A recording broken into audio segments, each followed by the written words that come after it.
Fall, directeur de la promotion touristique au ministère du Tourisme et des Sports depuis hier.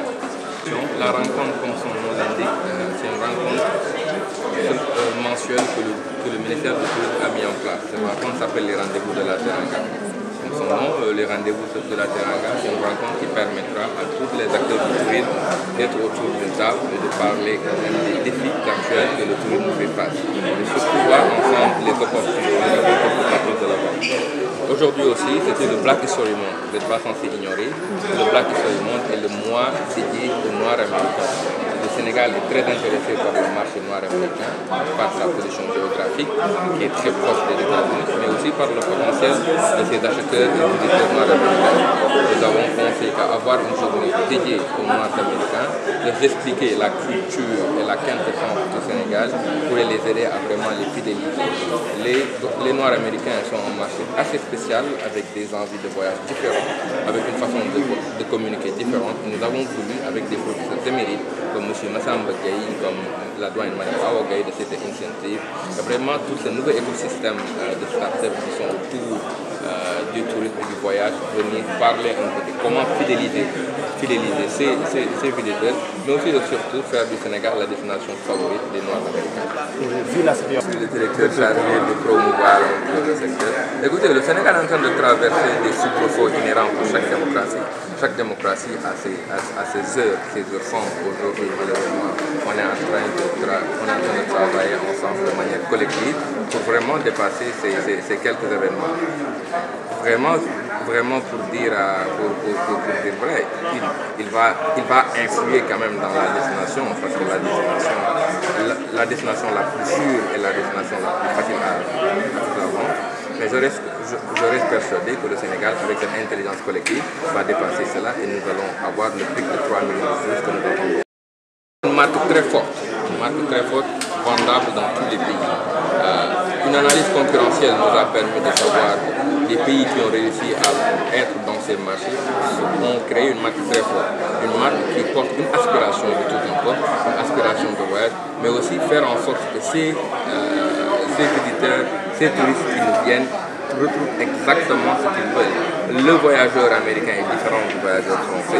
Il ne cherche pas forcément la plage ni vraiment le balnéaire. Il est dans une recherche d'un tourisme culturel, d'un tourisme mémoriel.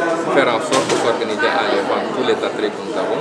Et le Sénégal est très bien fourni avec une offre touristique qui peut vraiment être vendue. On a Gorée, on a vraiment tous ces vestiges historiques qui nous permettra de vendre le Sénégal comme une destination stratégique pour les Noirs.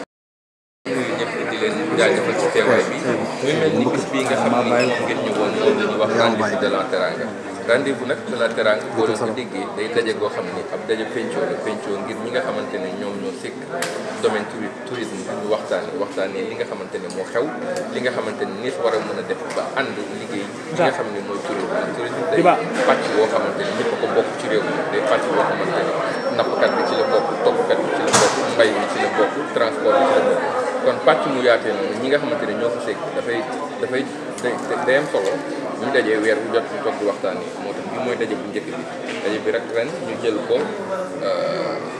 tuddee ko ñi nga xamante ne ñoom ñooy Noirs américains yi ndax daa nekk at mi sépp bu weer bi jotee mooy février ba mars dañ koy jël def ko weer bi nga xamante ne moom lañ jox nit ñu ñuul bi nekk Amérique nit ñu ñuul ñooñu nag ni war a mën a def ba Sénégal doon dëkk bi nga xam ne moom lañ ëpp lu ñuy def borom dogal na ñi dañoo am lu bari loo xam ne dana leen neex ndax dañoo jege Sénégal bokk na réew moo xamante ne semaine bu jot di nga gis Delta dina ñëw Air Sénégal dina ñëw Air France dina jógee États-Unis ñëw kon day réew mi nga xamante ne la ñuy ñëw bari na waaye ni ñuy ñëwee doyut ndax ñoom dañoo bokk nañ suñu dàq tukki ci àdduna bi bañ leen xaymaawee 30 milliards daanaka ci seen xaalis la ñuy fay ci tukki ci tourisme waaye 3% yi rek ñoom ñooy ñëw fii ci Sénégal ñoo ñëw ci Afrique donc kon Sénégal daa war a fexe ba xam ñoom lan lañ bëgg la ñu bëgg nag am nañ ko ndax américain bu ñuul bi nga xamante ni bëgg na ñëw Sénégal lu ko fi indi maanaam diine ko fi indi wala aada wala cosaan wala it mu xam fan la maam yi jógee ñëpp xam nañu seen maam yi fii la jógee dem foofu noonu kon ñoom ba ñu ñëw fii ci dëkk bi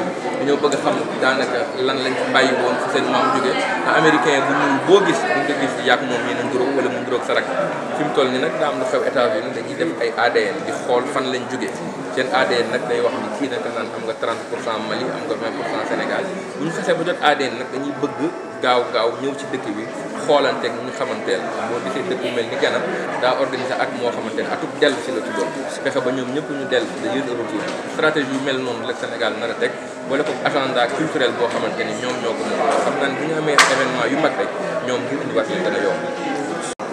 Today is the day we call the Rendezvous of Teranga. The Rendezvous of Teranga is the day to talk about tourism sector. We all know tourism is a sector with a lot of people who work on it. We got the transport, we got the agriculture, and having a day like that can help us to be together, bring the family together, and talk about the challenges of we're trying to accomplish. And today, the day of return, we already know this month was a month dedicated to the Black African American. And Senegal is a really country they like about the geographic position, they like about the history, about the culture. So what we're trying to accomplish today is that we're going to make sure we're going to give them exactly what they're looking for and make them come back.